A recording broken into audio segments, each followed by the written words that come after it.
కర్మణ్యే వాధికారస్తే మా కర్మ ఫలహేతులకు మాతే స్తర్మ శర్మణి. అంటే మీరు కర్మను నమ్ముకోవాలి తప్ప, కష్టాన్ని నమ్ముకోవాలి తప్ప ఫలితాల గురించి ఆలోచించవద్దు.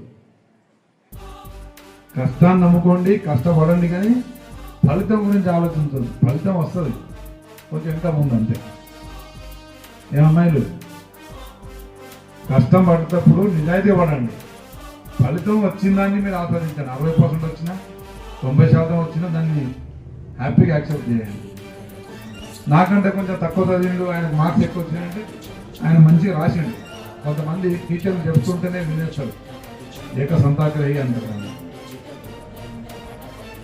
చెప్పినప్పుడే విని దాన్ని పేరు మీద పెడుతుంటారు. కొంతమంది ఏమో పుస్తకాలు